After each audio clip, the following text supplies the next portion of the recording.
Donc, nous allons commencer. Je vous remercie d'être venu, ou d'être revenu même, pour certains, assez court. Donc, aujourd'hui, je vais vous parler d'un des premiers exemples. Comme je l'avais indiqué la semaine dernière, je vais prendre plusieurs exemples d'épigénétique et je vais essayer de faire une histoire un peu de l'historique de chaque sujet avec les connaissances les plus récentes, j'espère. Donc aujourd'hui, c'est l'inactivation du chromosome X qui est un des exemples, je pense, le plus classique d'épigénétique dans le sens qui a été défini par Holliday et Riggs à la suite de Waddington, comme je l'avais soulevé la semaine dernière. Et ce processus a été découvert par la généticienne Mary Lyon en 1961. Elle travaillait sur la souris, la génétique de la souris, et elle avait commencé certaines études sur des gènes, des mutations liées au chromosome X.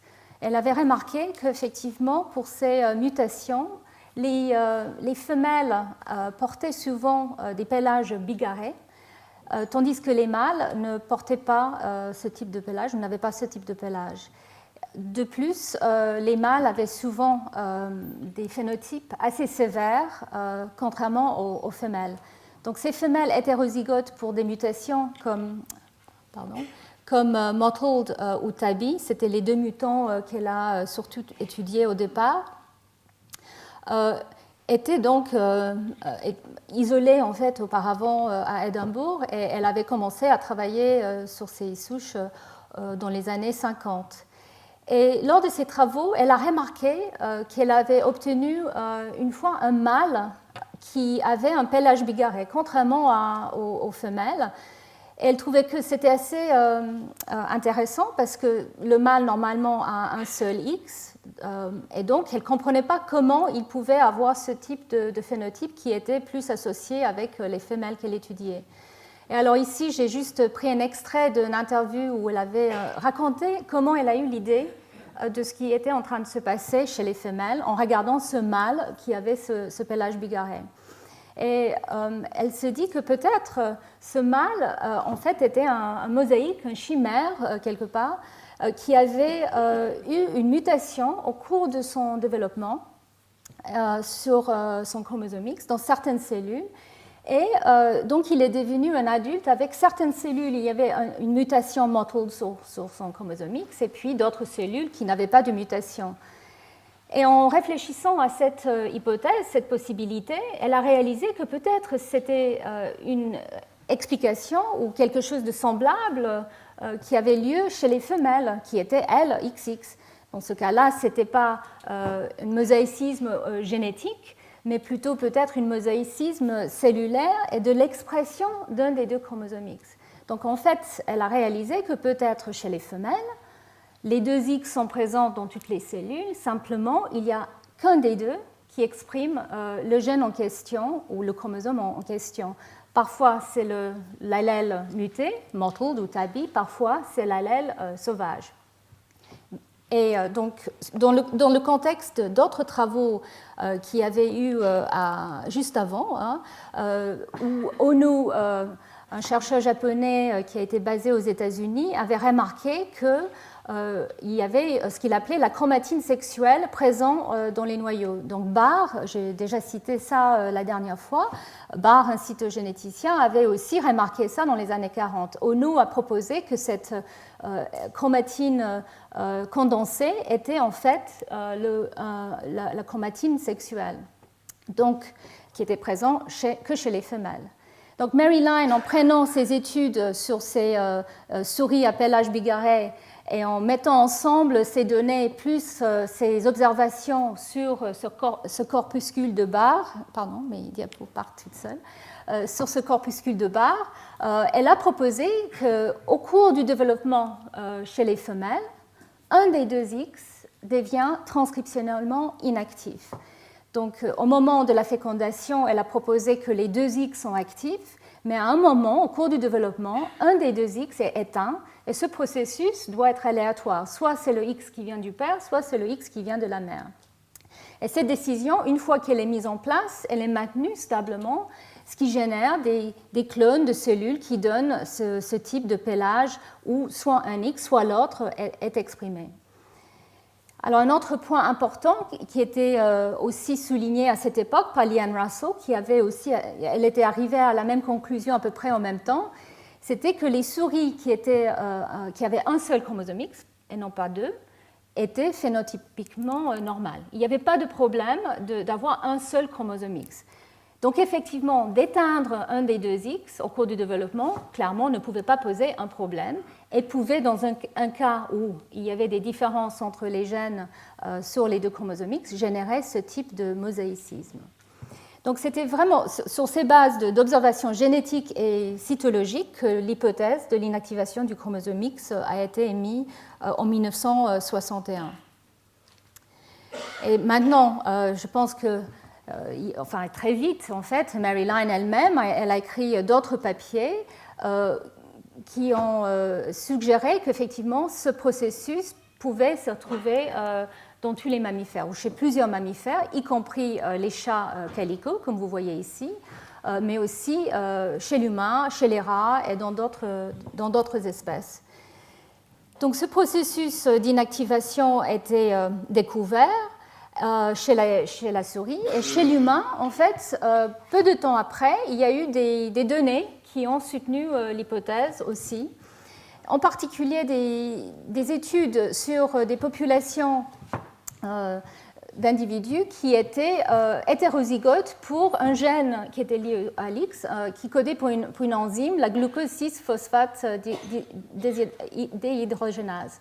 Et donc, il a été remarqué qu'il y avait des variants qui migraient à des vitesses différentes quand ils étaient mis sur gel. Les mâles avaient toujours un variant, soit le variant A ou le B, et les femelles avaient soit le A, soit le B, ou soit les deux, au niveau de la migration de la protéine. Et alors, ce qui a été fait, j'ai soulevé un petit peu ce point la semaine dernière, ce qui était vraiment important pour démontrer qu'il y avait cette expression soit d'un allèle, soit de l'autre, c'était qu'à partir des cultures de cellules, des fibroblastes, des cellules de la peau qui ont été prises de certains individus, qui ont été mis en culture, des clones ont été générés, c'est-à-dire une simple cellule a été prise et amplifiée en culture. Et donc ici, c'est la culture primaire, vous voyez les deux bandes A et B, et ici, c'est 9 clones différents qui ont été cultivés. Et vous voyez que dans certains clones, c'est le variant A qui est présent, et dans d'autres, c'est le variant B qui est présent, au niveau de la protéine. Donc ici aussi, clairement, ça a validé l'hypothèse de Mary Lyon d'une expression soit d'un X, soit de l'autre, et l'extinction de l'autre chromosome X. Et alors, cette hypothèse, dans les années 60, a été récemment transformée en loi. On appelle ça maintenant la loi de Lyon, au moment de son 50e anniversaire de la découverte en 2011. Alors, pourquoi ce processus d'inactivation d'un des deux chromosomes X? C'est un processus magnifique pour tout ce qui est épigénétique, mais la raison d'être était déjà dans la littérature, dans les connaissances. Il s'agit des chromosomes sexuels, qui sont donc différents entre les femelles et les mâles. Et c'était déjà dans les années 30 que Müller avait proposé qu'il devait avoir des processus de compensation de dose en faisant des études sur la drosophile, la mouche drosophile, et l'étude des gènes liés à l'X. Alors, il s'avère que chez la mouche drosophile, le processus qui permet l'égalité de produits à partir du chromosome X entre les sexes est assez différent de ce qu'on trouve chez les mammifères.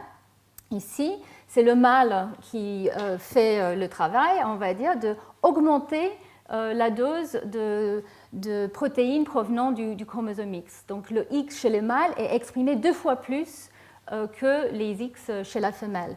Mais dans le cas des mammifères, c'est les femelles qui font le travail d'éteindre un des deux chromosomes X. Alors, pourquoi c'est si important? Mais ici, vous voyez un karyotype humain avec les autosomes, donc 2 copies de chaque. Et ici, les chromosomes sexuels, 2 X chez les femmes et un X et un Y chez l'homme.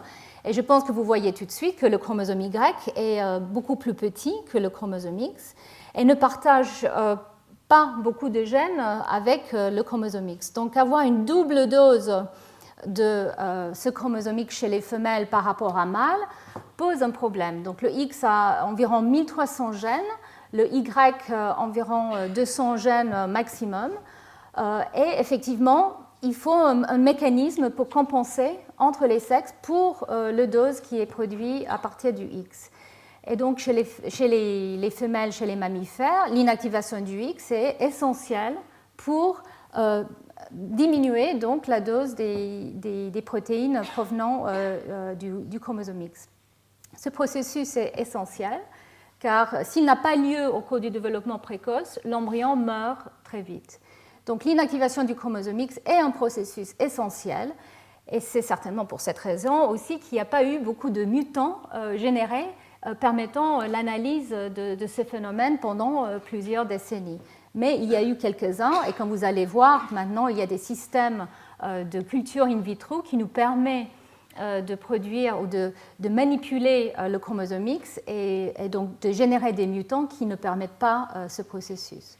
En tout cas, clairement, c'est un processus qui est conservé entre mammifères. Mais comme vous allez voir à la fin de ce cours, il y a quand même beaucoup de diversité, même entre les mammifères pour ce processus. Et il y a des questions qui restent ouvertes, que je ne vais pas vraiment aborder pendant le cours, mais je veux que vous soyez au courant et vous gardez ça en tête. Nous ne savons toujours pas pour quel gène du chromosome X la compensation de dose a évolué. Pourquoi l'inactivation a évolué? Est-ce que c'est important pour tous les 1300 gènes d'avoir une compensation, c'est-à-dire une dose par rapport à 2? On ne pense pas. On pense que certains gènes sont critiques, mais pas tous. Et est-ce que cette compensation de dose est importante tout le temps, dans tous les tissus, à chaque stade du développement, ou est-ce que ça varie au cours du développement? Et ça, c'est quelque chose que plusieurs équipes étudient maintenant. Nous pensons qu'effectivement, il y a des besoins de compensation de dose pour différents gènes qui varient au cours du développement et même peut-être entre les tissus de l'adulte. Alors, je voulais quand même souligner que ce processus a des implications pour les maladies liées à l'X. Et il y a énormément de maladies liées à l'X qui sont étudiées, qui sont connues, très certainement parce que la présence d'un seul X chez les hommes ou chez les souris mâles fait qu'effectivement, nous avons une manière très efficace de détecter ces mutations et de les étudier. Mais je voulais juste souligner le fait qu'il a été remarqué déjà par Darwin, quand il était sur un de ses voyages en Inde, qu'il y avait des individus qui avaient une hérédité assez particulière. Pardon, ça bouge encore. Donc c'était bien avant Mendel qu'il a fait ces observations, mais il a réalisé qu'il y avait des familles où effectivement les garçons étaient très souvent atteints de cette maladie. Les femmes n'étaient pas apparemment affectées. En fait, ce n'était pas tout à fait le cas. Je vais vous décrire ça dans un instant. Mais en tout cas, clairement, les garçons étaient affectés. Et les femmes qui n'étaient pas forcément affectées transmettaient ça à leurs fils. Mais les hommes ne transmettaient ça jamais à leurs fils, parce que c'est le chromosome Y qui est transmis au fils. Et donc là, il s'agissait bien de la première maladie, on va dire, liée à l'X, qui a été identifiée. Il s'agissait d'une maladie qui s'appelle la dysplasie ectodermale anhydrotique, qui est une maladie qui affecte en fait la formation de l'ectoderme, qui est la lignage qui va donner lieu à la peau, aux dents, aux ongles, etc. Et en fait, c'est l'équivalent d'un des mutants TABI, le mutant TABI que j'ai décrit tout à l'heure de Mary Lyon. Et donc ce mutant, vous le voyez ici, c'est la femelle, donc qui a ce pelage bigarré. Et en fait, il est maintenant connu que, effectivement, les femmes peuvent aussi être atteintes. Et vous voyez ici une femme qui a cette maladie, mais de manière plus ou moins importante. Il y a des plages de cellules où elle est affectée, et là, c'est au niveau des glandes de sueur qui sont affectées. Il y a des endroits où les glandes de sueur sont affectées et d'autres où elles ne le sont pas. Et ça, c'est à cause de cette inactivation aléatoire d'un des deux X, donc le X qui porte la mutation, parfois il est silencieux, parfois il est exprimé. Donc c'était clair que les femmes, donc, avec l'inactivation du X, pouvaient masquer un petit peu des maladies récessives comme EDA. Et donc maintenant nous savons qu'effectivement c'est quelque chose de très classique pour les maladies liées à l'X. Les femmes peuvent être porteuses. Elles peuvent avoir des phénotypes plus ou moins variables. Parfois, le phénotype peut quand même être important, comme dans le syndrome de Rett, où le gène MSCP2 est muté. Les filles hétérozygotes pour cette mutation sont très atteintes de point de vue neurologique. Et il y a d'autres maladies comme l'hémophilie où la femme est quasiment pas du tout atteinte. C'est le cas de la reine Victoria de l'Angleterre qui était donc une porteuse d'une mutation et qui a transmis ça à son fils qui est décédé très tôt, à l'âge de 30 ans, et aussi à plusieurs de ses petits-enfants qui ont été atteints. Donc voilà, les femelles porteuses peuvent avoir un phénotype plus ou moins sévère et leurs fils affectés sont effectivement complètement atteints de ces maladies. Et il y a beaucoup de maladies liées à l'X qui affectent le développement neuronal et beaucoup de cas d'autisme maintenant, nous réalisons, qui sont liés au gène de l'X. Donc là, je ne vais pas vous faire la liste, mais je voulais quand même juste vous montrer. Ça, c'est le chromosome X humain et tous les syndromes qui sont liés à une maladie mentale qui sont connus au niveau du chromosome X, en tout cas jusqu'à 2009. Et comme vous voyez, effectivement, il y a énormément de gènes qui sont impliqués dans ce type de maladie. Alors, les raisons pour lesquelles il y a autant de gènes sur le X qui sont impliqués dans les fonctions neuronales est quelque chose qui est très débattu. Ça sera un sujet de notre cours, pas du cours d'aujourd'hui.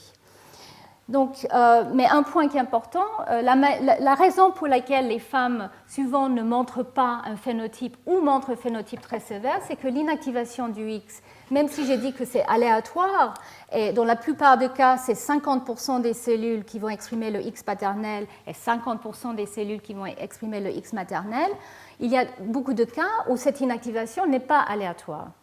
Il y a des cas où ça sera toujours le X provenant du père ou de la mère qui est inactivé, soit pour des raisons primaires, on appelle ça, soit parce que le processus lui-même est affecté par une mutation, par exemple, et donc ça sera toujours le même X qui va déclencher son inactivation, ou parce qu'en fait, il y a une sélection secondaire. Parce qu'on peut imaginer qu'il y a une inactivation aléatoire qui commence au cours du développement, mais qu'il y a une sélection contre les cellules qui expriment le chromosome X avec une mutation. Alors ça peut aller dans les deux sens et on réalise que ce n'est pas forcément toujours le X qui est muté qui va être éteint dans ces cas-là. Parfois, on a des cas où les femmes ont une activation complètement non aléatoire, mais c'est le X muté qui est exprimé. Et de manière très intrigante, souvent dans les jumelles identiques, nous voyons qu'une des jumelles aura aucune maladie pour une mutation donnée et l'autre sera complètement atteint. Et ça, c'est quelque chose qui n'est toujours pas complètement compris.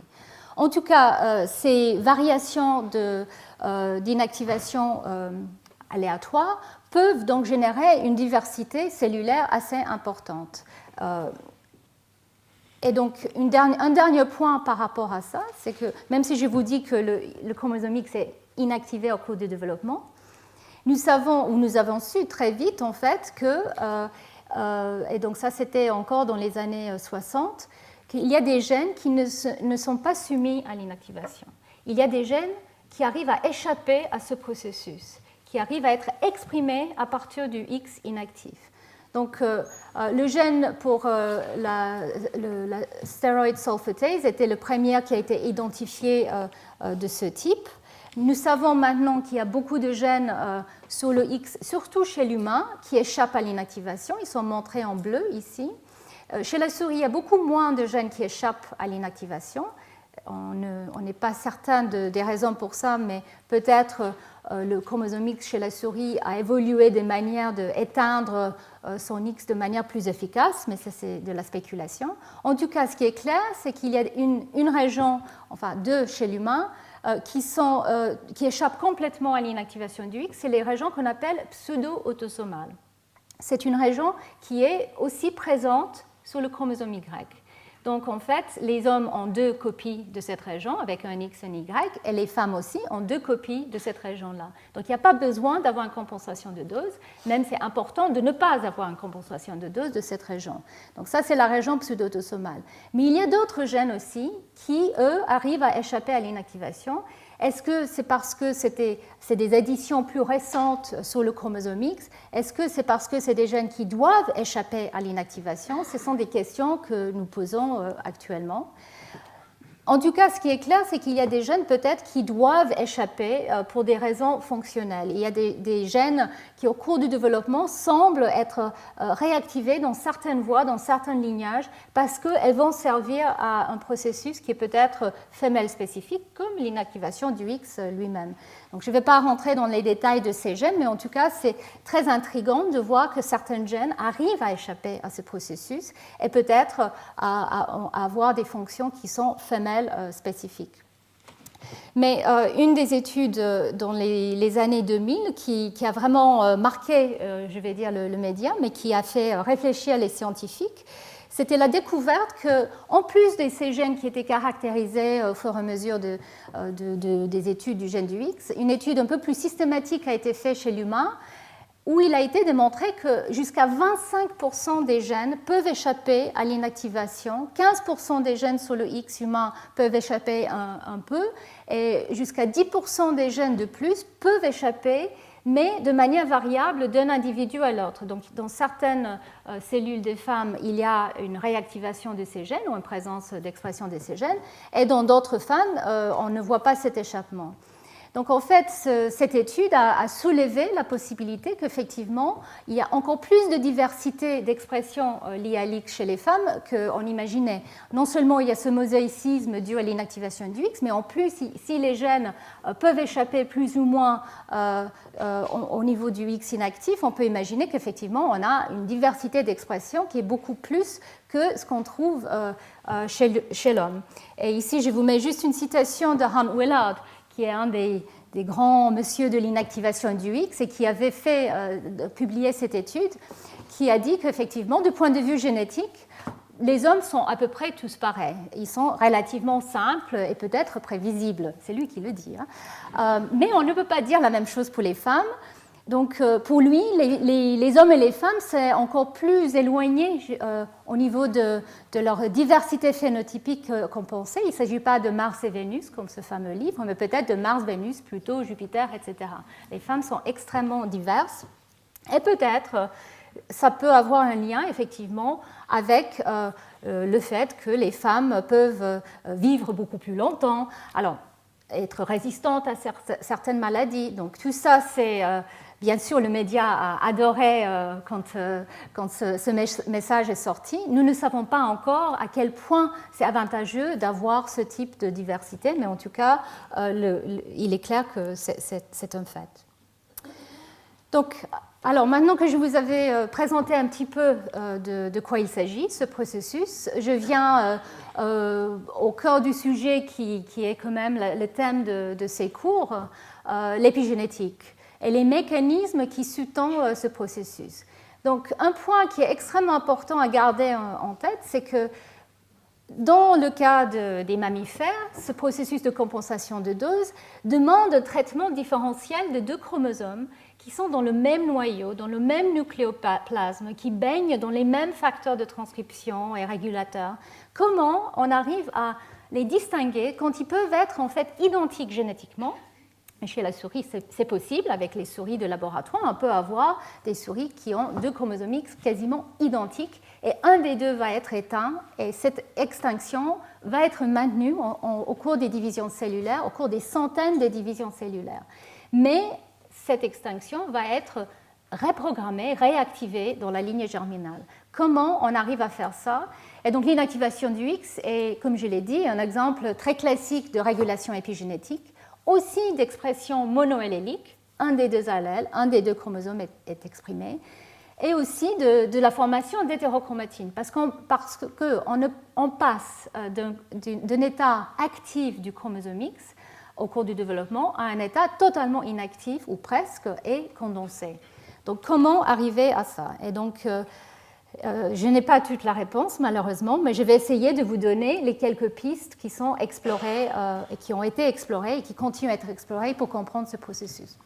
Je voulais juste souligner ce que je viens de dire, c'est qu'effectivement, on peut avoir 2 allèles identiques et un des deux va être éteint et l'autre exprimé, comme vous voyez ici. C'est un gène avec son promoteur, sa région régulatrice, avec un facteur qui peut l'activer de transcription. Et ici, vous avez un gène avec le schéma qu'on met pour la méthylation et ce gène est éteint. Alors, on peut aussi avoir une expression qui est presque monoallélique de certains gènes et on sait de plus en plus que chez l'humain, c'est le cas. Alors ça, c'est souvent dû à des variations génétiques. Il y a des polymorphismes dans la séquence qui font que certains gènes sur un allèle vont être plus exprimés que l'autre.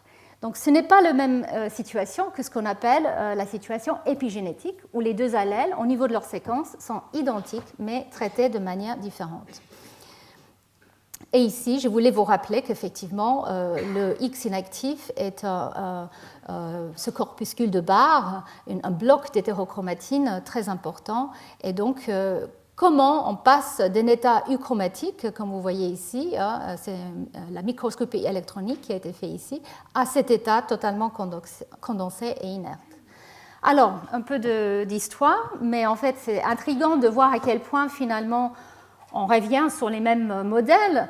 Alors, c'était dans les années 80, justement par Riggs, qui était la personne qui avait proposé que peut-être la méthylation d'ADN était une marque épigénétique dont je vous avais parlé la semaine dernière. Et en fait, Riggs et Stan Gartler, un autre généticien humain, avaient proposé plusieurs types de modèles pour l'inactivation du X. Donc en fait, il y avait déjà à cette époque-là, il parlait de 2 phases, une phase d'initiation où on met en place le processus et une phase de maintenance ou de propagation, la phase B, pour maintenir cet état inactif. Et c'est assez amusant de voir quel type d'hypothèse a été émis. À l'époque, ils avaient imaginé même des changements génétiques pour la phase A, où on peut imaginer soit des séquences qui sortent du chromosome ou qui changent, soit une intégration d'un épisome qui va marquer un X et pas l'autre pour être inactivé. Nous pensons que clairement, ça c'est pas le cas parce que maintenant que nous arrivons à faire des expériences de clonage, de reprogrammation, on prend une cellule, on peut la rendre pluripotente et elle peut redémarrer une inactivation du X aléatoire. Donc clairement, on peut exclure les hypothèses génétiques pour la mise en place de l'inactivation du X. Mais pour les autres mécanismes, il y avait par exemple l'attachement aux membranes nucléaires d'un des 2 X, par exemple, qui pouvait expliquer le traitement différentiel entre ces 2 chromosomes pour initier le processus, ou l'association d'une protéine non histone. Alors à l'époque non histone parce qu'on pensait que les histones étaient partout, donc ça ne pouvait pas être une manière de distinguer 2 chromosomes puisqu'ils étaient dans toute la chromatine. Maintenant, comme vous allez voir, nous savons qu'il y a des histones, des variants d'histones et des modifications des histones qui distinguent bien les 2 allèles. Mais en tout cas, à l'époque, c'était une autre protéine ou une structure d'ADN particulière ou la méthylation ou une déméthylation. Donc, soit le X qui va être inactivé devient méthylé, soit le X qui va être inactivé devient déméthylé. Donc voilà les possibilités qui ont été émises. Il y avait une possibilité qui n'a pas été inclue, même si on savait déjà que le X inactif se répliquait de manière asynchrone. Donc ça, c'était des études déjà dans les années 60 et c'était une des manières les plus efficaces d'identifier le chromosome X inactif de manière cytologique. On manquait des outils moléculaires à cette époque-là. Et donc, il y avait des manières de marquer le chromosome X qui se répliquait en faisant des incorporations, par exemple, de bromo-UTP, qui marquaient l'ADN qui était en train de se répliquer. Et il avait été déjà remarqué que le chromosome X inactif était très tardif dans sa réplication. Il se répliquait à la fin du cycle, de la phase S du cycle cellulaire. C'était toujours le dernier à se répliquer. Et donc, cette réplication asynchrone était aussi un éventuel mécanisme de distinction entre les deux chromosomes X. Donc voilà les modèles de l'époque, mais en réalité, il n'y avait pas beaucoup de bases, comme je l'ai dit, moléculaires pour les étudier, mais il y avait quand même la méthylation de l'ADN. Donc je vous avais expliqué en pas mal de détails la semaine dernière comment la méthylation de l'ADN, ce groupement qui est rajouté sur la cytosine de l'ADN, peut être une marque épigénétique, peut être mis en place par une méthyltransférase et ensuite maintenu par une méthyltransférase qui va reconnaître l'état hémiméthylé. Donc ça, c'était déjà proposé par Riggs bien avant que ça soit découvert comme étant impliqué dans l'inactivation du X.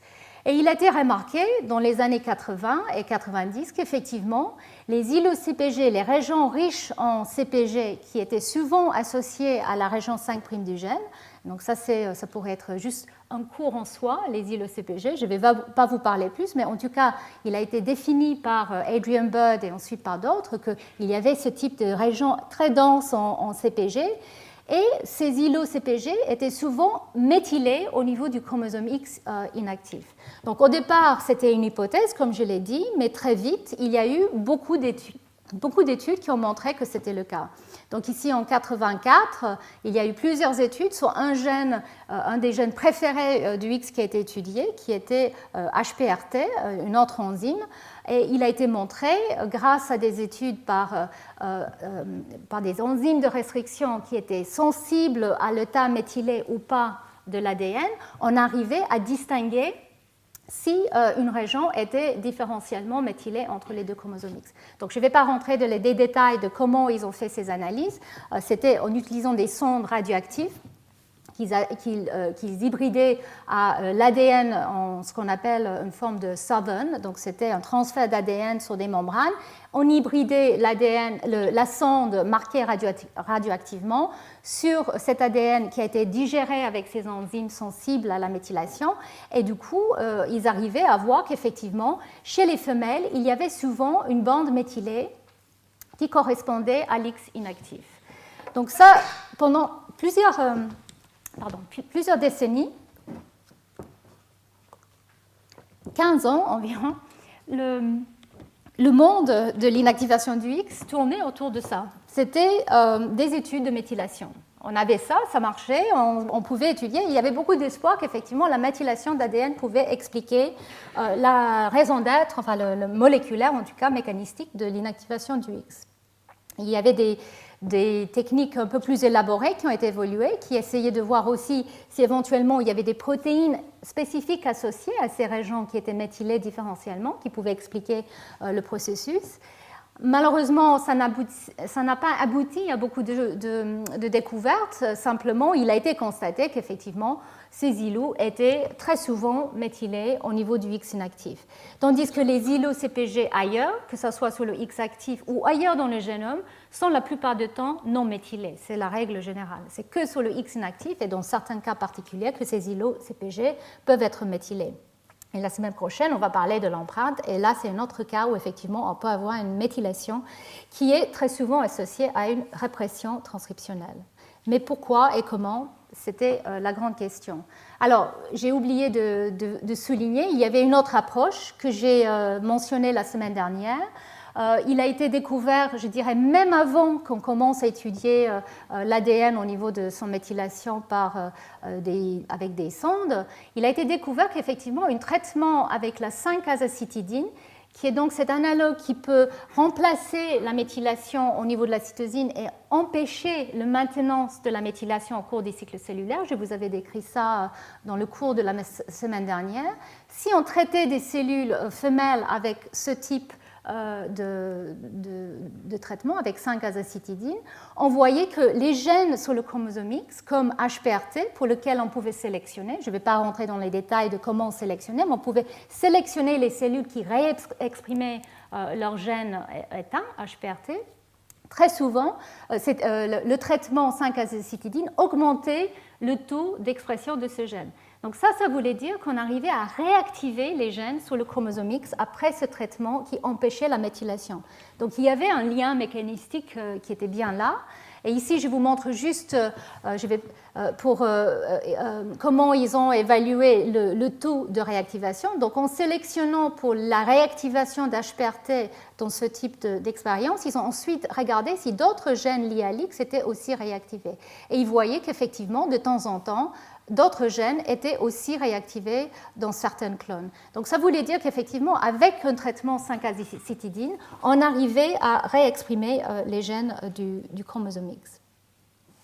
Alors aujourd'hui, ça c'est juste en avance de quelques décennies. Aujourd'hui, bien sûr, on a des techniques beaucoup plus sophistiquées pour regarder la méthylation de l'ADN à un niveau génomique. Et ici, je vous montre juste le profil de méthylation ou les différences de méthylation au niveau des îlots CPG le long du chromosome X, qui était fait donc à l'échelle génomique. Et en fait, ce qui a été remarqué, la conclusion, c'était la même que ce qu'il y avait obtenu en fait en regardant gène par gène, c'est que les îlots CPG sur le chromosome X inactif sont la plupart du temps méthylés, sauf pour les gènes qui échappent à l'inactivation. Donc, j'ai mentionné ces fameux gènes qui arrivent à échapper à l'inactivation.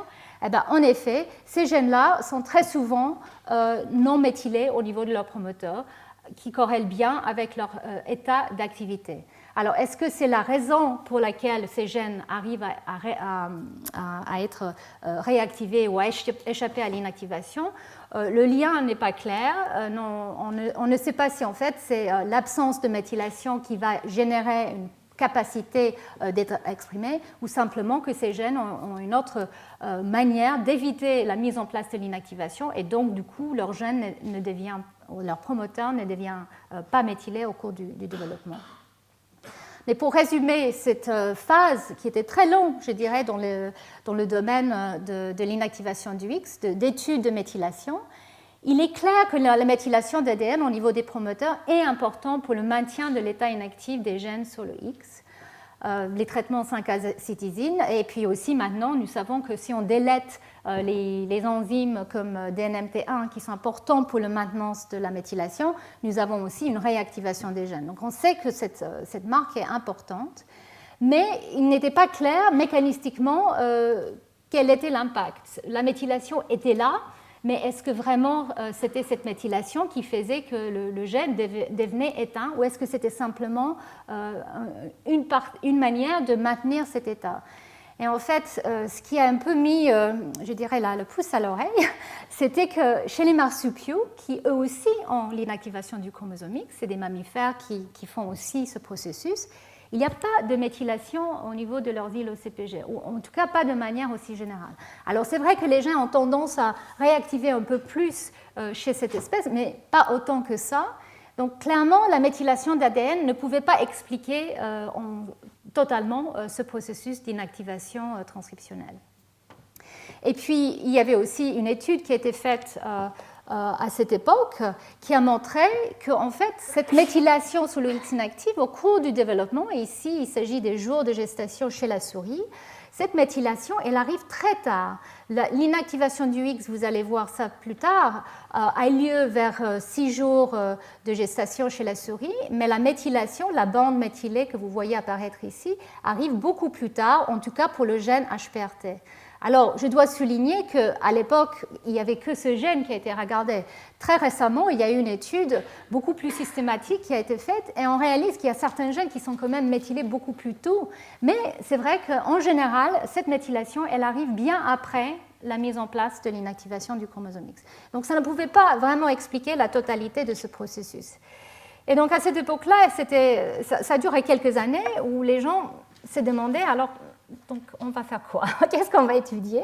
Et heureusement, c'était l'époque, effectivement, où on commençait à avoir des outils pour étudier la chromatine et les histones, en particulier les modifications des histones. Donc ça, c'est quelque chose que je vous avais montré la semaine dernière. Donc l'ADN est embobiné autour des protéines, les histones, en forme d'octamère, et donc il s'agit des nucléosomes. Donc 146 paires de bases sont embobinées autour de cet octamère des histones, et les queues interminales des histones sortent de cette structure et sont très souvent, peuvent être modifiées à différents acides aminés, soit par la méthylation, la phosphorylation, l'ubiquitination, l'acétylation. Il y a plusieurs modifications. Certaines de ces modifications peuvent affecter l'accessibilité de la chromatine, comme l'acétylation, d'autres pas, comme la méthylation, mais en tout cas, ces marques peuvent éventuellement être des nouveaux marques épigénétiques. Donc les outils, les anticorps qui arrivaient à détecter de manière très spécifique ces modifications ont été très vite appliqués à des processus comme l'inactivation du X.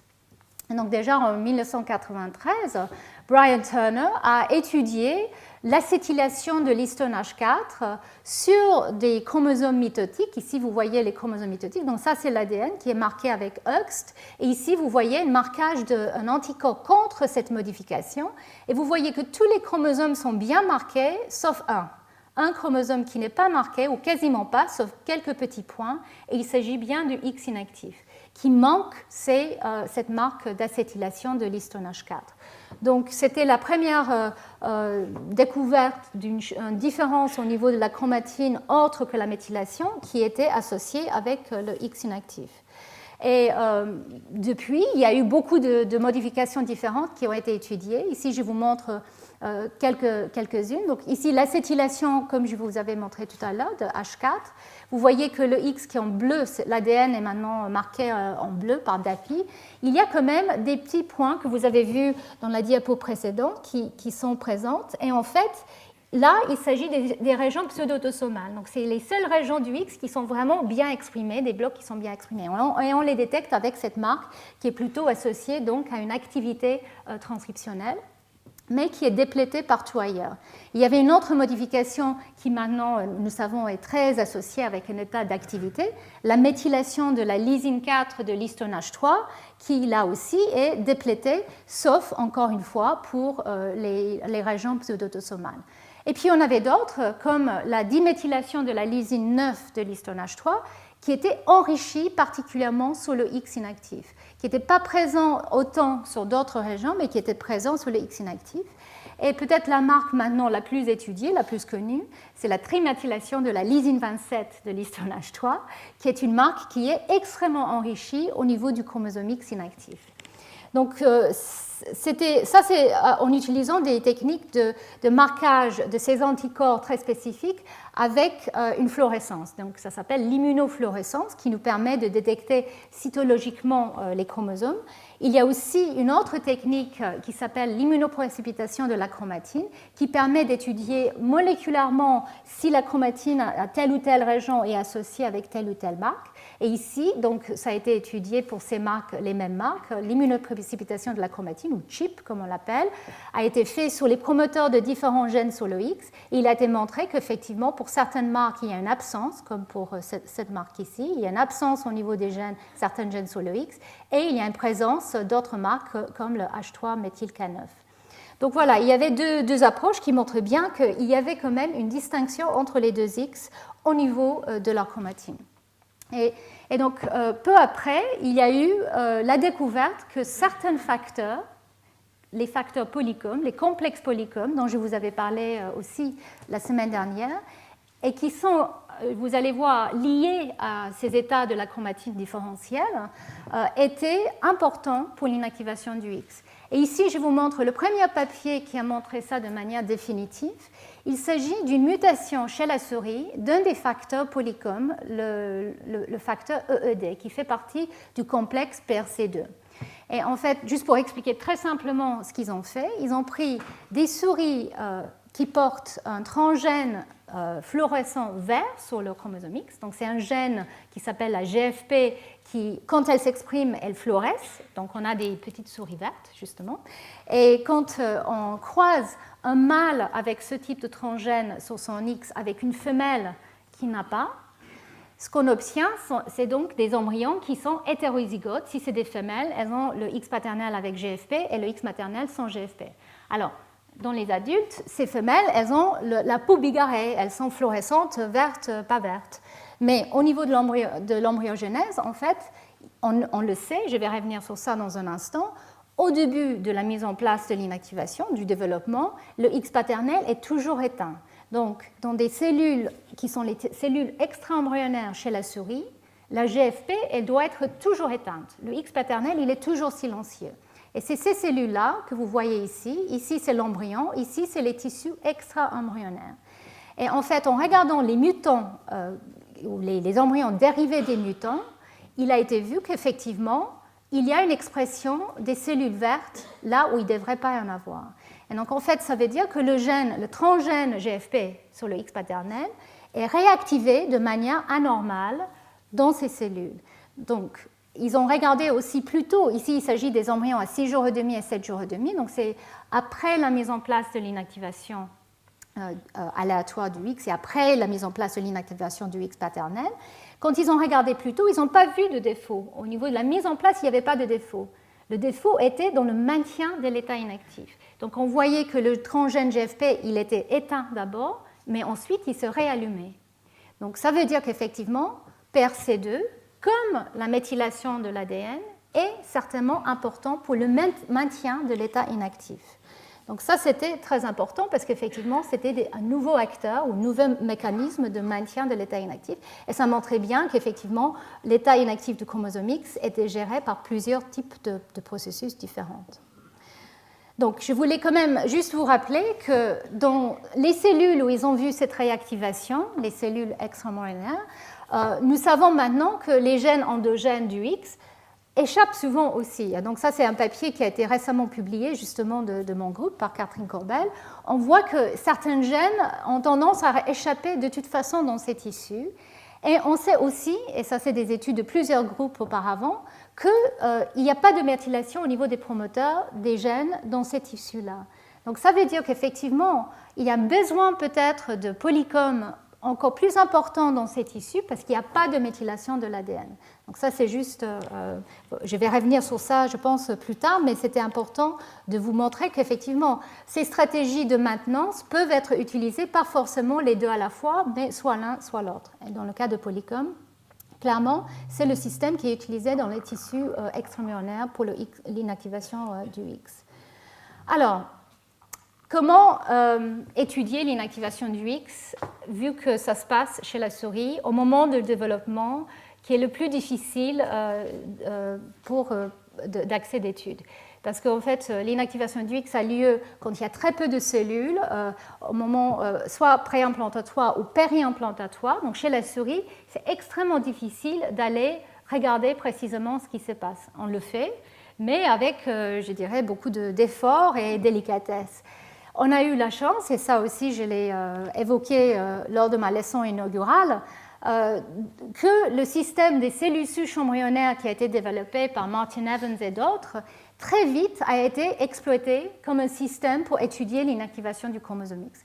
Donc ces cellules souches embryonnaires ou cellules ES, si elles sont dérivées d'un embryon femelle, à partir de la masse interne d'un blastocyste, si elles sont mises en culture et gardées pour qu'elles soient pluripotentes et donc totalement capables de réformer une souris si besoin, mais si elles sont femelles, et on induit une différenciation de ces cellules en changeant les conditions de culture in vitro, on peut déclencher l'inactivation du chromosome X.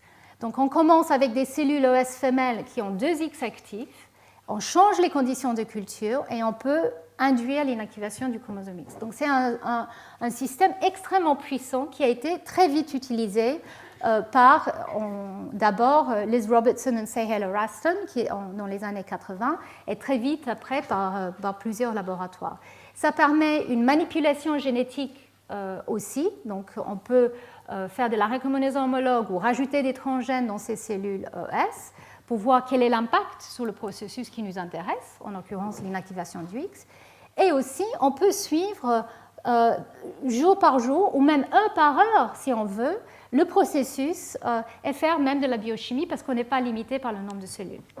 Donc cet outil était extrêmement important pour l'évolution de ce domaine.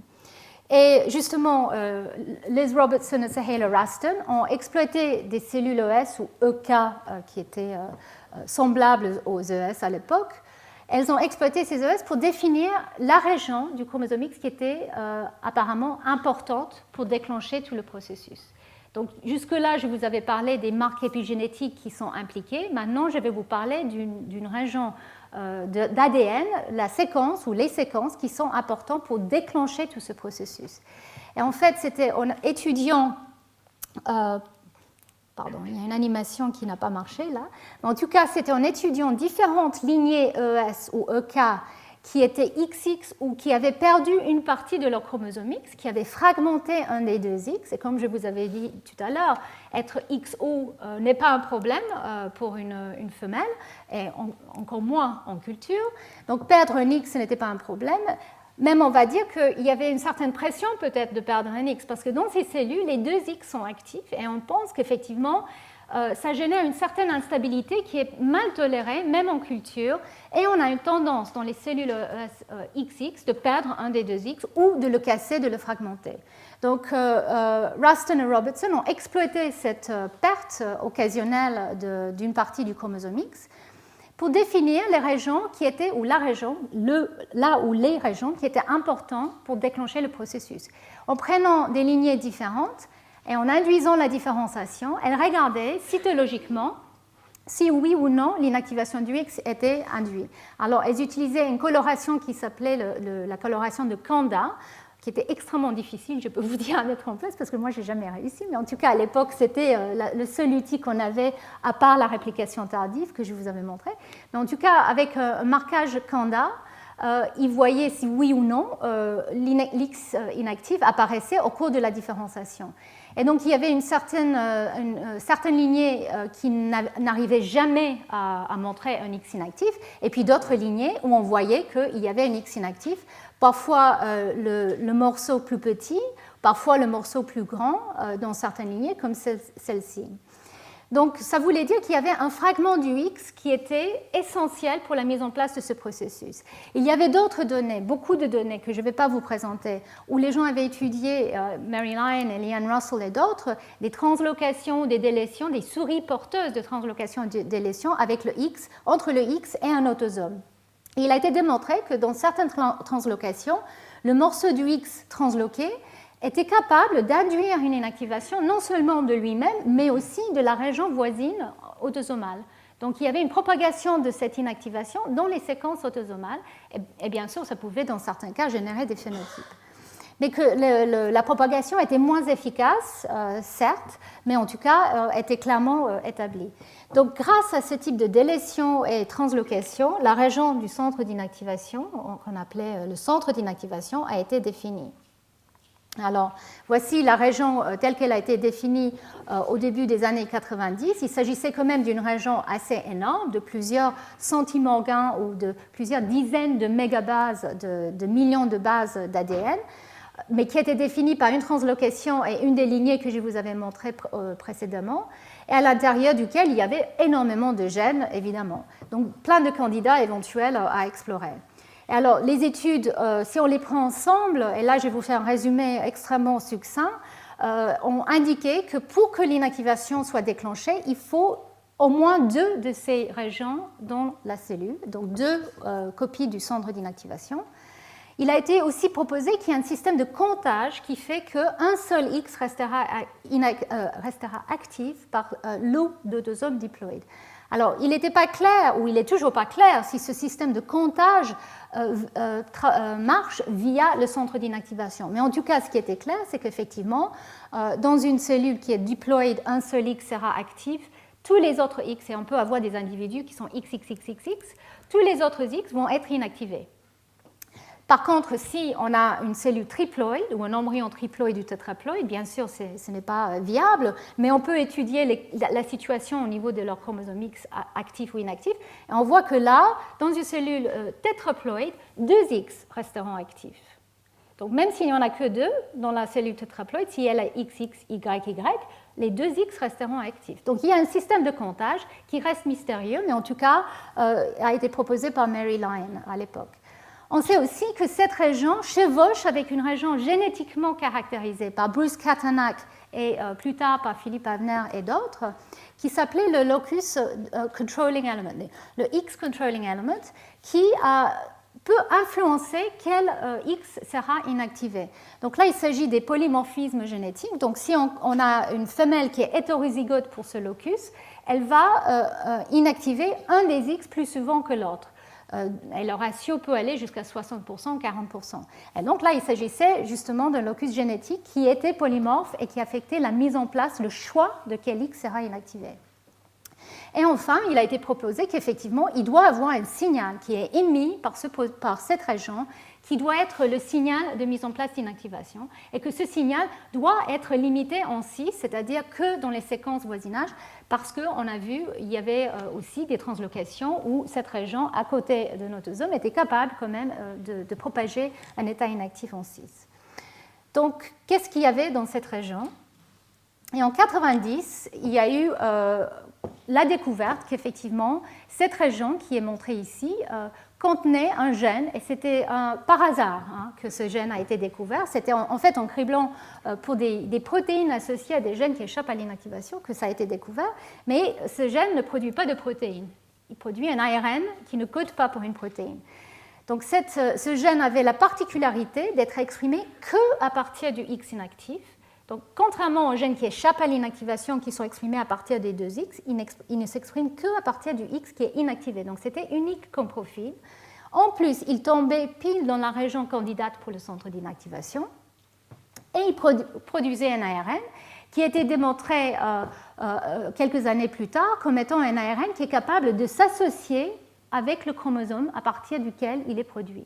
Donc, le chromosome X qui l'exprime, ce gène, va être décoré, on dit, par cet ARN non codant. Ici, vous voyez en vert l'ARN qui décore une région qui, en fait, est la majorité du chromosome X qui sera inactivé. Donc, il y a eu des études par Hunt Willard chez l'humain. Chez la souris, le laboratoire de Sahela Ruston et Philippe Avner ont découvert l'homologue chez la souris, qui avait les mêmes caractéristiques. Et très vite, le knockout de XIST, la délétion conditionnelle a été faite de XIST et a montré qu'effectivement, ce gène est essentiel pour l'émission du signal qui déclenche le processus. Même si ce gène lui-même n'est pas toute l'histoire. Il s'agit d'un ARN non codant qui déclenche le processus, mais il y a d'autres séquences qui sont impliquées dans la mise en place du processus. Et donc, en fait, quelques années plus tard, il a été montré qu'un autre ARN non codant, mais cette fois-ci l'antisens à XIST qui s'appelle TSCX, existait chez la souris. Alors, TSCX est transcrit de manière antisens et couvre tout le gène XIST. Et donc, cette région-là est environ 60 kilobases. Le gène XIST, il mesure environ 35 kilobases. Et avec une région régulatrice qui elle-même est transcrite. Donc, ça, c'était une découverte dans les années 90. Et il a été montré qu'effectivement, si on manipule cette transcription antisens de XIST, on voit un effet sur le gène XIST associé. Donc on pense qu'effectivement, la transcription antisens joue un rôle répressif. Elle empêche l'expression de XIST, en tout cas au début de la différenciation dans les cellules non différenciées. Donc c'est une sorte de frein, et c'est en fait ce frein qui participe aussi à moduler le choix de l'inactivation. Mais je vais revenir sur ça dans un instant. Mais si on revient sur les cellules OS au cours de leur différenciation, enfin, on avait des marqueurs moléculaires, je dirais, qui nous permettaient de suivre ce processus. On voyait que dans les cellules OS femelles au cours de leur différenciation, XIST est exprimé très peu. Donc ça, c'est l'ARN naissant, c'est le gène qui produit l'ARN ici que vous voyez comme 2 petits points. Et juste après la différenciation, on voit que l'ARN s'accumule comme un nuage et décore le chromosome X qui, lui, va être inactivé. Tandis que l'autre allèle, le X qui restera actif, en fait, il exprime le gène très faiblement, comme chez le mâle, et ensuite il est éteint. Donc cet ARN est régulé de manière monoallélique. Et comment arriver à réguler ce type de gène de manière monoallélique? Et comment ça se passe au cours du développement, c'était ensuite la grande question qui a préoccupé les laboratoires qui travaillaient sur ce processus pendant plusieurs années. Et donc, pour faire un résumé très bref, et je pense que le séminaire juste après va reprendre certains aspects de ce que je vais décrire ici, très vite, nous avons réalisé que XIST et TSX étaient juste une petite partie de l'histoire et qu'ils étaient justement intégrés dans une région beaucoup plus grande et complexe qui contenait plusieurs ARN non codants ou des gènes qui produisaient des ARN non codants qui avaient éventuellement des rôles dans ce processus. Il y avait un lien avec les facteurs de pluripotence qui a été découvert par le laboratoire de Philippe Avner, Claire Rougeol et d'autres qui montraient qu'effectivement, au cours du développement, les facteurs de pluripotence sont là pour réprimer XIST, soit de manière directe, soit de manière indirecte, et que cette répression est enlevée au moment de la différenciation. Donc, en plus de TSCX, la transcription antisense, il y a les facteurs de pluripotence, donc 2 freins, qui sont relâchés au début de la différenciation. Et alors, la grande question, c'est comment, si on relâche ces freins, on active le gène.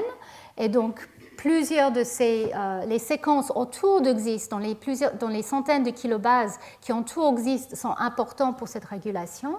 Et en particulier, il y a un gène qui s'appelle RNF12 qui code pour une ubiquitine ligase qui a été découvert par 2 labos, le labo d'Ingolf Bach et le laboratoire de Jos Gribnau, comme étant essentiel pour déclencher l'expression de XIST. Et alors, je pense que Jos va vous parler plus de ça, mais en tout cas, cette ubiquitine ligase, elle agit en activant XIST via la dégradation d'un facteur qui s'appelle REX1, qui est un répresseur de XIST direct, et aussi un activateur de TSCX, qui est un répresseur de XIST.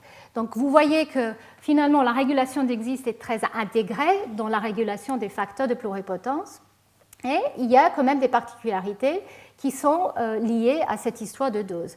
Donc, 2 doses ou plusieurs doses de RNF12, donc une cellule XX, va exprimer suffisamment de RNF12 pour déclencher ce processus. Si on regarde une cellule mâle, elle exprime quand même RNF12, mais pas à une dose suffisante pour déclencher l'expression de XIST. Et ça a été prouvé en prenant un transgène qui porte RNF12 et en le mettant dans une cellule mâle, on peut la duper, elle va se comporter comme une femelle, elle va commencer à exprimer XIST là où normalement elle ne devrait pas. Mais RNF12 n'est pas le seul acteur, parce que si on délète RNF12 sur un des 2 allèles dans une cellule femelle, la cellule, elle arrive toujours à déclencher l'expression de XIST. Donc, ça veut dire que même si RNF12 est suffisant pour déclencher XIST si on la surexprime, il y a d'autres acteurs qui sont aussi impliqués dans cette régulation, cette activation qui est XX ou dose dépendante. Et la recherche de ces facteurs ou de ces acteurs est en cours. Et il y a plusieurs autres régions dont je ne vais pas vous parler, comme une région que nous avons découverte qui est impliquée dans l'appariement entre les 2 allèles, qui pourrait aussi être impliquée dans ce processus, et d'autres ARN non codants dans la région qui pourraient aussi jouer un rôle, soit en cis, soit en trans, au niveau de la régulation de XIST. Donc voilà un résumé très bref et assez dense. Je suis désolée, mais au moins l'information est là.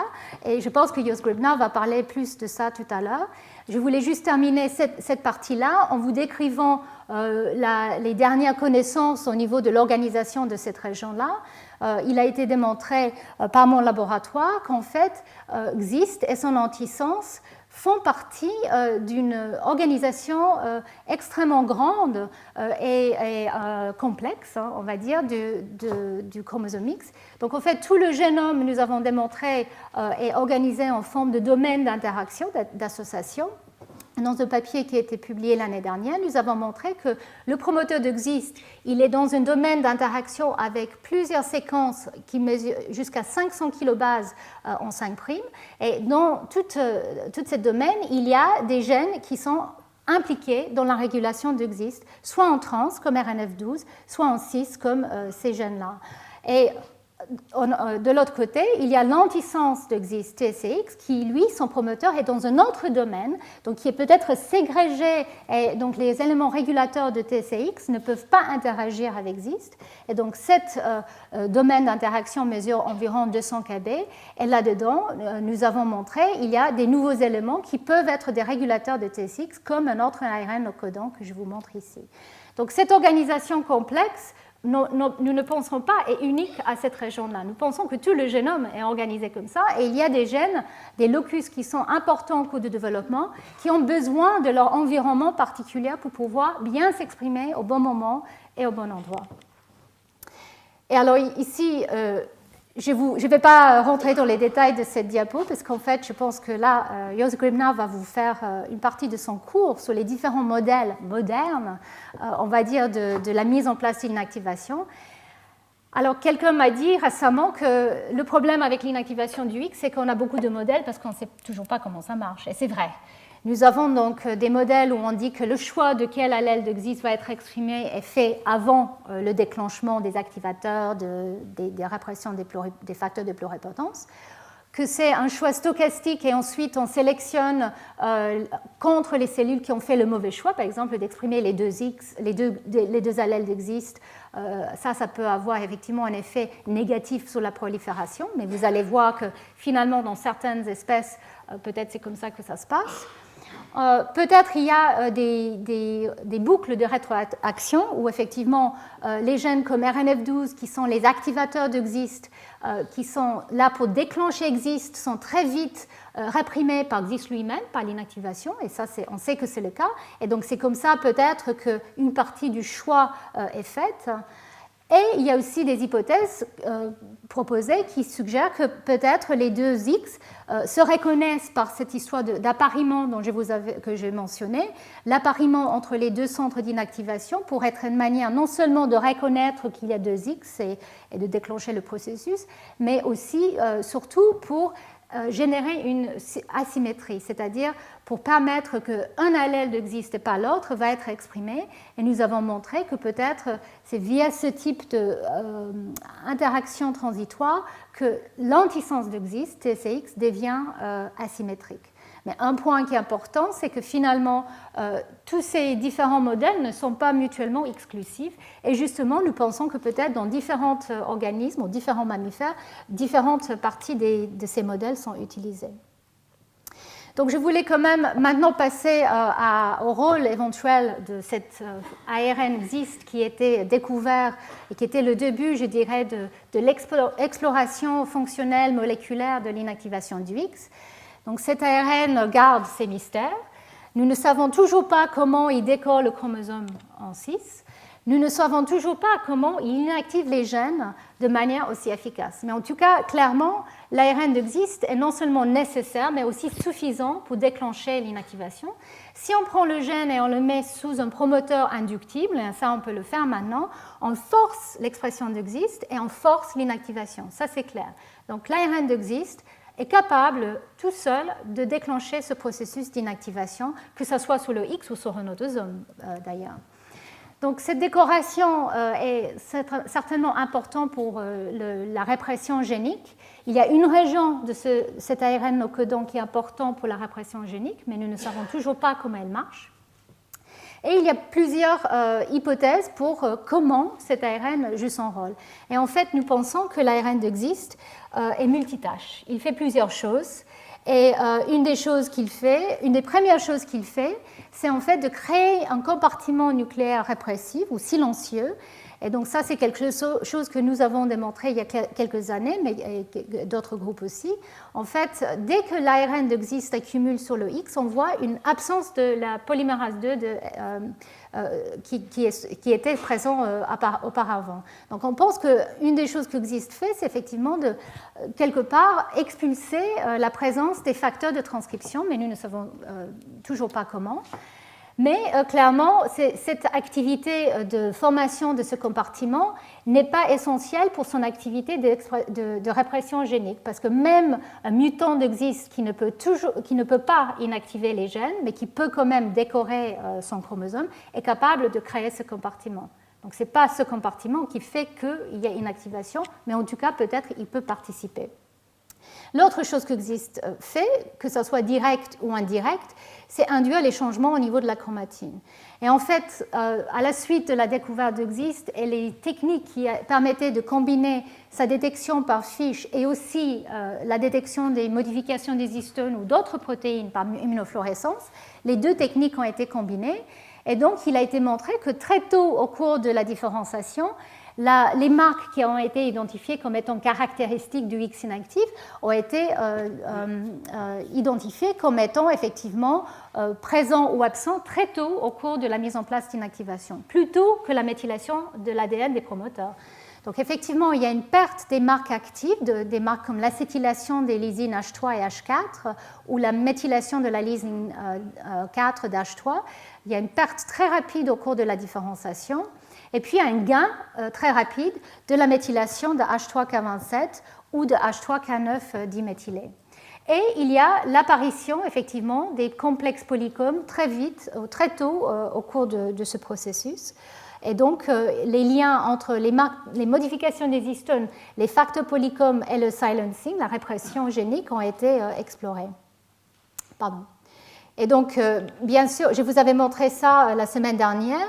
C'est juste pour vous montrer que ces modifications qui sont rajoutées ou enlevées au niveau de la chromatine du X inactif pourraient être des cibles ou des pièges ou des... comment on dit ça? En anglais, on dit scaffold, et je n'arrive pas à trouver le mot, mais ce n'est pas grave. Des endroits où s'associent des protéines en particulier.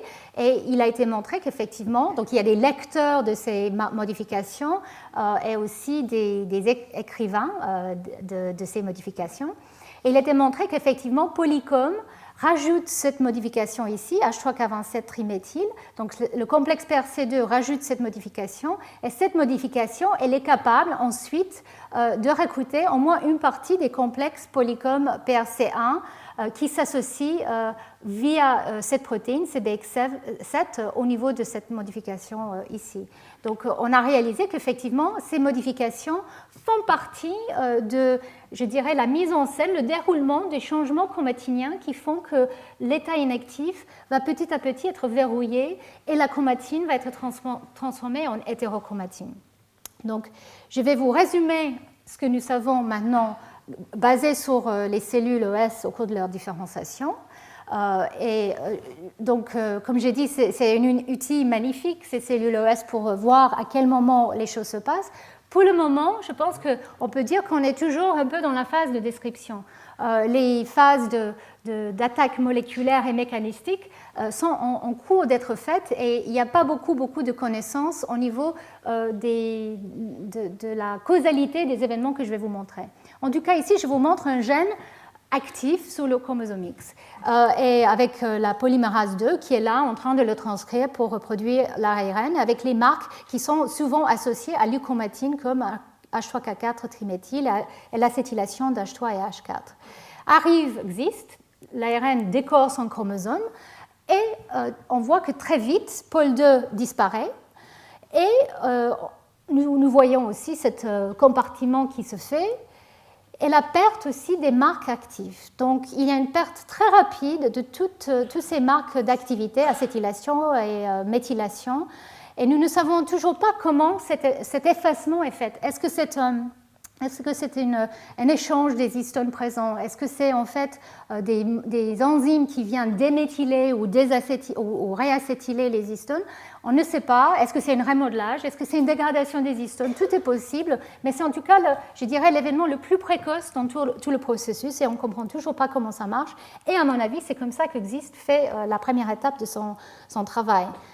Mais c'est qu'à la suite de ça que nous voyons l'apparition, et là, n'ayez pas peur, hein, c'est les complexes polycomes. Donc, il y a plusieurs complexes. Il y a PERC2, que j'ai mentionné déjà, qui arrivent peut-être via Exist. Nous ne savons pas encore si c'est direct ou indirect, mais en tout cas, le polycome apparaît très vite après ces événements et va méthyler H3K27 au niveau de la chromatine, et on voit cette marque apparaître de manière très intense. On voit aussi d'autres modifications apparaître pour lesquelles les enzymes ne sont pas tout à fait connues et le rôle n'est pas connu non plus. Pour Polycom, nous pensons que c'est impliqué dans le maintien, comme je vous avais montré, parce que le knockout, en tout cas chez la souris, montre qu'il y a un manque de maintien. Ceci dit, le knockout des facteurs Polycom dans les OS au cours de la différenciation ne semble pas perturber beaucoup cette inactivation du X, probablement parce qu'il y a beaucoup de redondance. Il y a plusieurs couches de marques épigénétiques qui sont en train d'être mises en place, et enlever juste une ne suffit pas pour défaire tout. En tout cas, cette modification H3K27 triméthylée que je vous avais mentionnée, elle est capable peut-être de ciblé de s'associer avec cette protéine CBX7, ce qui fait qu'un autre complexe polycom, PER-C1, peut s'associer au niveau du X inactif et rajouter des nouvelles modifications. Et donc, ce complexe PER-C1, il peut aussi s'associer de manière autonome, nous ne savons pas comment, peut-être aussi via existe.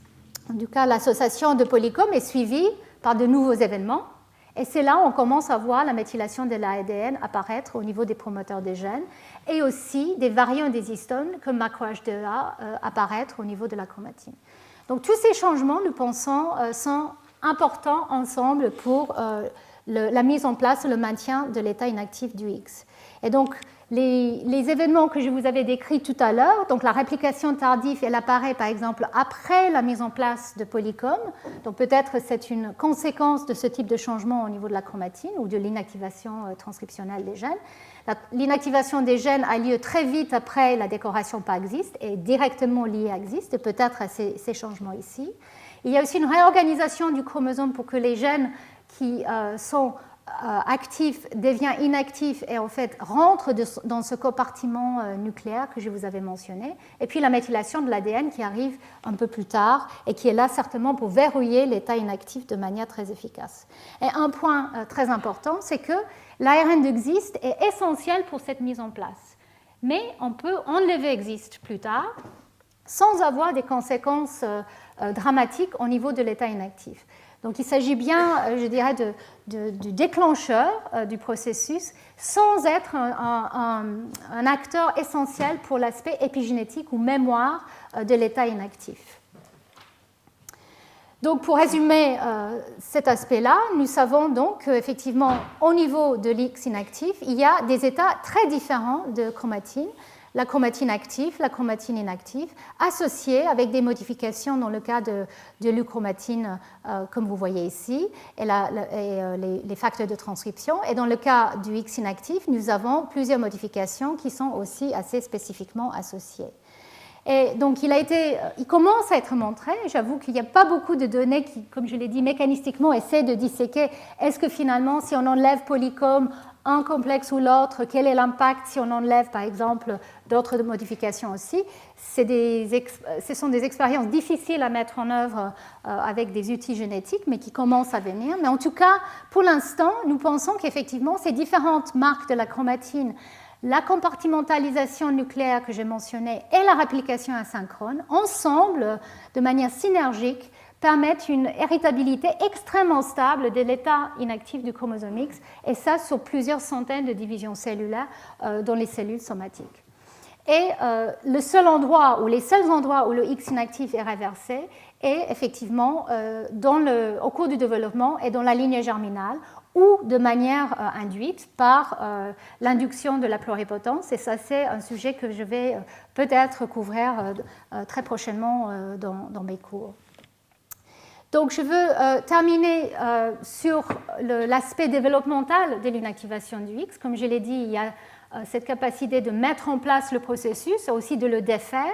Qu'est-ce que nous savons au niveau de la dynamique développementale? Alors, la plupart des études, jusqu'à récemment, étaient faites évidemment chez la souris. C'est beaucoup plus facile d'aller disséquer des embryons de souris, de les étudier, et beaucoup d'études, beaucoup de décennies de travaux ont démontré comment faire et comment regarder par rapport à d'autres mammifères.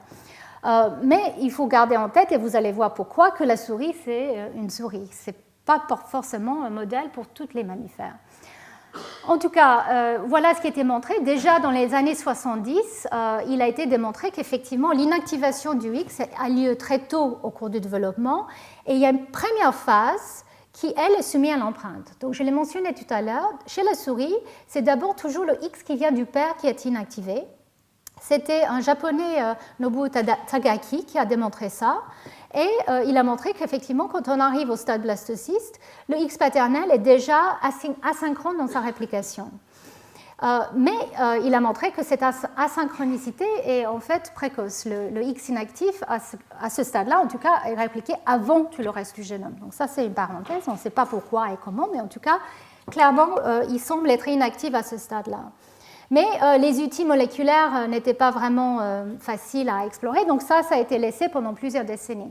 Ce qui était clair, et ça aussi ça a été étudié grâce à la génétique en utilisant des chromosomes transloqués et en regardant des embryons, l'inactivation aléatoire dont je vous avais parlé qui a lieu dans les cellules ES par exemple, les ES sont dérivés de la masse interne, cette inactivation aléatoire, elle a lieu au moment de l'implantation, environ à jour 5,5 ou 6 jours.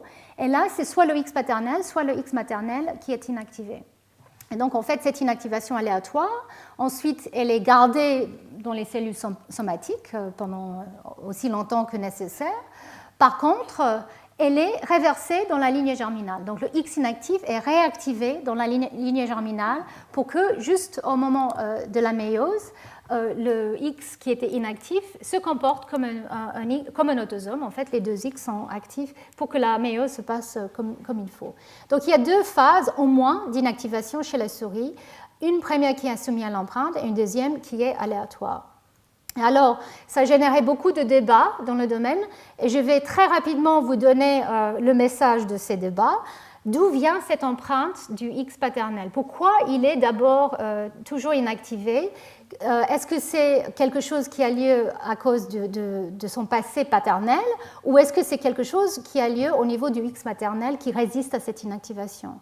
Alors, il y avait cette hypothèse-là qu'effectivement le X qui vient de la mère porte une empreinte qui l'empêche d'être inactivé tôt au cours du développement. Il y avait des bonnes raisons d'imaginer que c'était le cas parce qu'on pouvait générer de manière artificielle des embryons qui avaient 2 X maternels et qui mouraient très vite parce qu'ils ne pouvaient pas déclencher l'inactivation du X. Par contre, les embryons avec 2 X paternels déclenchaient l'inactivation des 2 X paternels mais arrivaient à réverser cette situation. Mais il y avait des forts arguments pour dire que peut-être c'était côté paternel, que c'était géré. Parce que dans la lignée germinale mâle, au cours de la spermatogenèse, au moment de la méiose en fait, il y a une autre forme d'inactivation des chromosomes sexuels qui s'appelle l'inactivation méiotique, où le X et l'Y qui doivent en fait se mettre à l'écart des autres chromosomes parce qu'ils ne peuvent pas vraiment se recombiner, sauf pour la région pseudodosomale, les chromosomes sexuels deviennent inactifs hétérochromatiques et ils sont mis à part dans une sorte de corpuscule. Donc cette inactivité est peut-être été suggérée comme étant peut-être une source d'inactivité qui est propagée jusqu'au zygote pour que le X paternel il est déjà inactif, donc on le garde inactif et c'est comme ça que l'inactivation soumise à l'empreinte est gérée. Donc, notre groupe et d'autres ont étudié ça de manière plus précise et nous avons démontré qu'en fait, cette hypothèse ne peut pas être tout à fait vraie parce qu'au moment de l'activation zygotique, en fait, le X paternel est actif. Il n'est pas gardé en état d'inactivité. Et nous avons aussi montré que si on prend des transgènes de XIST et on les met sur un autosome, ces autosomes ne passent pas par l'inactivation méiotique, elles n'ont pas besoin de ça, elles passent la méiose normalement et elles sont actives, mais ces transgènes sont toujours capables de déclencher l'inactivation de l'autosome qui les porte quand il vient du père. Donc ça veut dire qu'effectivement, cette inactivation méiotique n'est probablement pas la cause majeure de l'inactivation soumise à l'empreinte et c'est certainement dû à l'empreinte au niveau du X maternel et plus particulièrement sur le gène XIST lui-même qui n'est pas du tout exprimé au cours de ces premiers stades de développement. Donc il y a une empreinte sur XIST, nous ne connaissons pas la nature de cette empreinte ni la position exacte, mais une empreinte qui est déposée au cours de l'ovogenèse et qui empêche l'allèle maternel de XIST d'être exprimé.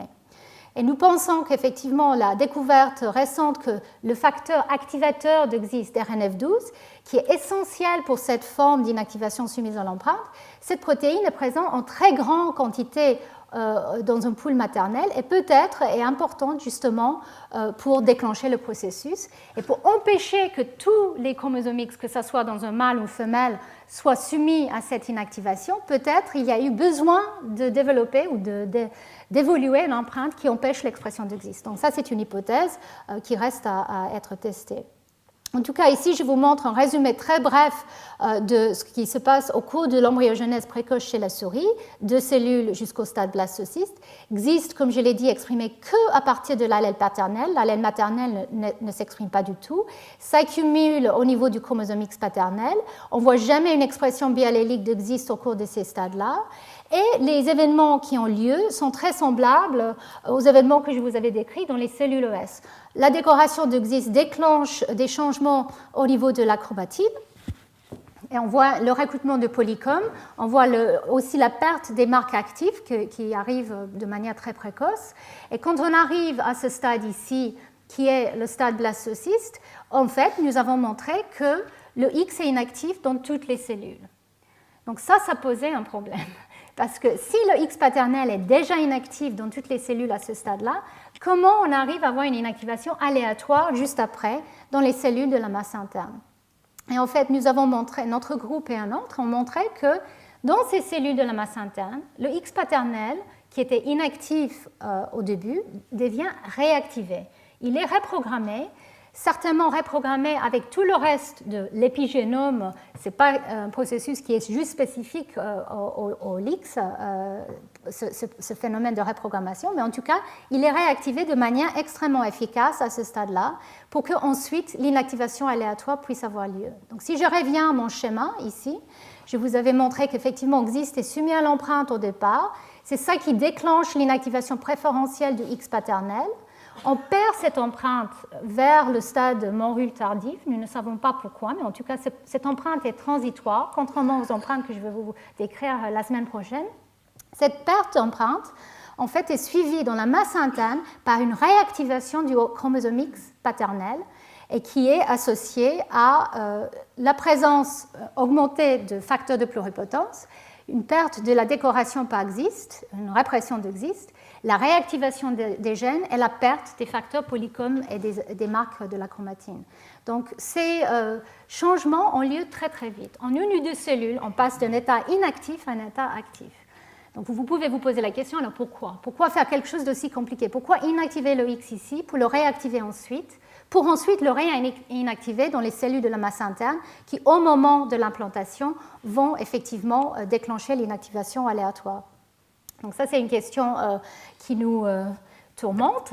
On pense que c'est quelque chose qui est peut-être assez spécifique à la souris, qui a un développement extrêmement rapide et qui fait qu'il faut une compensation de dose extrêmement rapide au début et qu'en arrivant à ce stade dans la masse interne, où il faut en fait former un embryon, on est déjà parti vers des voies extra-embryonnaires parce que dans les cellules du trophectoderme, effectivement, l'inactivation du X est maintenue et donc l'inactivation soumise à l'empreinte est trouvée dans les cellules extra-embryonnaires. Mais peut-être effectivement il faut effacer ces marques, y compris l'état inactif du X, dans la masse interne, mais ensuite il faut quand même encore compenser pour le dosage des X au moment de l'implantation dans les tissus qui vont être, dans les cellules qui vont former les tissus somatiques et la lignée germinale.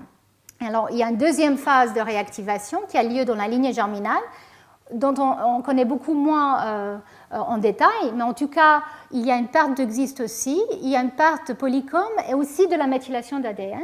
Ici, les promoteurs des gènes sur le X deviennent méthylés en fait pour ce processus ici, contrairement au processus d'inactivation soumise à l'empreinte, où on n'arrive pas jusqu'à la méthylation des promoteurs. Donc c'est peut-être pour ça aussi qu'on arrive à si facilement reprogrammer le X à ce stade-là. Ici, on a mis en place la méthylation, mais il faut tout défaire. Et justement, on pense que là, peut-être, c'est un peu plus long. Le processus n'a pas lieu forcément en un ou deux cycles, mais ça, c'est quelque chose qui est encore en train d'étudier. Et bien sûr, on n'a pas un système in vitro pour étudier ce processus. Il faut aller chercher justement dans les embryons au stade où la lignée germinale est mise en place pour suivre ces événements. Voilà. Et donc, juste pour terminer, nous se sommes posé la question pourquoi un schéma aussi complexe chez la souris. Donc, on s'est inspiré par cette phrase extrêmement importante, je pense, pour toute la biologie. Il faut regarder autour pour comprendre peut-être un peu plus pourquoi certains événements ont lieu dans la nature. Donc, on a décidé de chercher dans d'autres systèmes, dans d'autres mammifères, comment l'inactivation du X est mise en place. Alors, la souris, c'est clairement le modèle préféré depuis des décennies, pour les raisons évidentes. il y a beaucoup moins d'études dans d'autres systèmes et donc avec des collaborateurs à Juilly-en-Josas, Véronique Duranton et Jean-Paul Renard en particulier, nous avons commencé à se poser la question au niveau d'autres mammifères comme les lapins. Les lagomorphes, en fait, sont relativement proches de point de vue évolutif aux rongeurs. Et donc, nous nous sommes dit, mais si ce qu'on voit chez la souris est une règle un peu générale, on devrait trouver la même chose, évidemment, dans les espèces les plus proches, comme les lagomorphes, les lapins. Et on a aussi voulu regarder, aussi, évidemment, chez l'humain, et aussi, plus récemment, le bovin. Mais ça, c'est des travaux en cours que je ne vais pas vous présenter ici. Je vais simplement vous faire le résumé de ce que nous avons trouvé en regardant les lapins et les êtres humains. Donc, juste un point qui est important pour nous, c'est que l'activation zygotique et le développement chez la souris sont beaucoup plus précoces que les autres mammifères. Chez les lapins, par exemple, l'activation zygotique, au lieu d'avoir lieu à 1 œuf de cellules, c'est à 8 cellules. Chez l'humain, c'est entre 4 et 8 cellules. Et les modes d'inactivation aléatoire soumis à l'empreinte n'étaient pas clairs. On pense que dans les cellules somatiques, l'inactivation aléatoire est toujours à l'œuvre, mais pour les phases précoces, il n'était pas connu. Donc nous avons regardé, et ici je vous montre une diapo magnifique d'embryons humains que nous avons eu la chance de pouvoir obtenir, travailler avec Catherine Patra, qui est en fait médecin dans une clinique de fécondation in vitro à l'hôpital Bichat actuellement. Donc nous avons obtenu un permis avec l'accord des parents donateurs pour étudier un certain nombre d'embryons qui ne faisaient plus partie de leur programme pour avoir des enfants. Et donc, ces embryons qui allaient sinon être rejetés, nous avons étudié l'état d'inactivation du chromosome X. Et nous avons utilisé des sondes pour XIST et pour des gènes sur le X, comme vous voyez ici. Et ce que nous avons vu, que c'est dans les embryons femelles et mâles, la situation était totalement différente à ce qu'on avait vu chez la souris. Au lieu d'avoir une accumulation de XIST sur le X paternel, on voyait 2 accumulations de XIST sur le X paternel et le X maternel. Et même chez les mâles, on voyait une accumulation de XIST. Et chez les lapins, et là je ne vous montre pas les données, nous avons vu une situation semblable au début, c'est-à-dire les 2 X commencent à accumuler XIST, et plus tard, au stade blastocyste, on voit qu'un des 2 simplement va exprimer XIST. Donc, quelques jours plus tard, c'est clair que cette situation est changée, elle est résolue. Il y a un seul allèle de XIST qui s'exprime et un seul X qui est inactivé. Ça, on le savait déjà. Mais ce que cette étude sur des embryons préimplantatoires a montré, c'est que, contrairement à la situation chez la souris, XIST est en fait biallélique au départ, très souvent. Et ça veut dire qu'effectivement, il n'y a pas d'empreinte qui empêche l'expression de XIST comme on le voit chez la souris. L'autre point important, c'est que chez l'humain, en tout cas, même dans les blastocystes les plus tardifs que nous avons pu étudier, il n'y a toujours pas d'inactivation du X. Il n'y a pas de corpuscule de barre et les gènes ne sont toujours pas inactivés. Donc ça doit avoir lieu juste après l'implantation. Et ça, ce n'est pas quelque chose qu'on peut regarder, évidemment. Mais en tout cas, on pense que la mise en place de la répression génique a lieu juste après les stades qu'on a regardés, mais beaucoup plus tard que les stades de différenciation que nous voyons chez la souris, où déjà le X est bien inactif. Et dans la masse interne de l'embryon humain ou l'embryon chez le lapin, on ne voit pas une réactivation. Chez le lapin, on voit une mise en place d'inactivation dans ces cellules. Donc ça veut dire que la situation est totalement différente. Ça veut dire qu'effectivement, peut-être les rongeurs sont particuliers dans la manière très efficace qu'ils mettent en place une expression monoallélique d'existe avec une empreinte et la manière de le faire en 2 phases. Chez les autres mammifères, clairement, il y a peut-être juste une vague d'inactivation, pas d'empreinte, et peut-être un choix de quel allèle on va exprimer après le coup, peut-être de manière avec pas mal de déchets, mais en fait, au stade où ça se passe, il y a tellement de cellules que ce n'est pas grave si on élimine certaines unes, peut-être. En tout cas, clairement, c'est quelque chose qui est très différent entre les mammifères. Et donc là, parce que j'ai maintenant dépassé mon temps, c'est la dernière diapositive, qui est très dense. Donc, je ne vais pas vous la décrire en détail, mais vous pouvez la regarder soit sur l'Internet, il y aura aussi le PDF de toutes mes diapos. Donc pour ceux qui sont intéressés, vous pouvez venir me poser aussi des questions après si vous voulez. En tout cas, c'est juste pour vous montrer au cours du développement et au cours de l'évolution comment les choses ont été différentes. Donc chez les rongeurs, nous avons ces deux vagues d'inactivation avec une première vague qui est soumise à l'empreinte via EXIST. Dans d'autres mammifères, nous ne pensons pas que c'est le cas. Et donc, une chose qui nous intéresse, c'est les bovins, justement, parce qu'il a été décrit que peut-être il y a une inactivation soumise à l'empreinte, mais ça, ce n'est pas quelque chose qui était regardé dans des embryons normaux au cours du développement précoce, et c'est quelque chose qui nous intéresse beaucoup. Combien de fois, finalement, cette inactivation soumise à l'empreinte a été inventée? Est-ce que c'est que chez les rongeurs? Mais il y a un autre mammifère dans lequel il y a une inactivation soumise à l'empreinte, c'est les marsupiaux. Et là, dans toutes les cellules. Mais ce qui est intriguant, c'est chez les marsupiaux, il n'y a pas de gène XIST. Donc le mécanisme qui est mis en place chez la souris pour l'empreinte avec une empreinte sur XIST ne peut pas être dû à ce même processus. Chez les marsupiaux, une inactivation du X paternel dans toutes les cellules, mais il n'y a même pas XIST. Le gène XIST n'a pas encore évolué ou n'a pas été évolué chez eux. Et là, les monotrèmes, qui sont d'autres types de mammifères, il n'est même pas clair qu'il y ait une compensation de dose. Mais juste pour terminer, chez les marsupiaux, il vient d'être découvert qu'il n'y a pas XIST, mais il y a un autre ARN non codant qui s'appelle RSX, qui est exprimé comme XIST qu'à partir du X inactif et qui déclenche peut-être, mais ça n'a pas été prouvé chez les marsupiaux encore, mais qui déclenche peut-être l'inactivation du X chez les marsupiaux. Et donc le point sur lequel je voulais terminer, c'est que ces ARN non codants comme XIST et RSX, et vous allez entendre d'autres la semaine prochaine ou dans les 2 prochains cours, ces ARN non codants sont peut-être la manière la plus efficace d'évoluer des déclencheurs des changements épigénétiques qui peuvent être régulés de manière très plastique au cours du développement. Comme vous voyez pour XIST, finalement, il est régulé de au moins 3 manières différentes entre souris, lapins et hommes.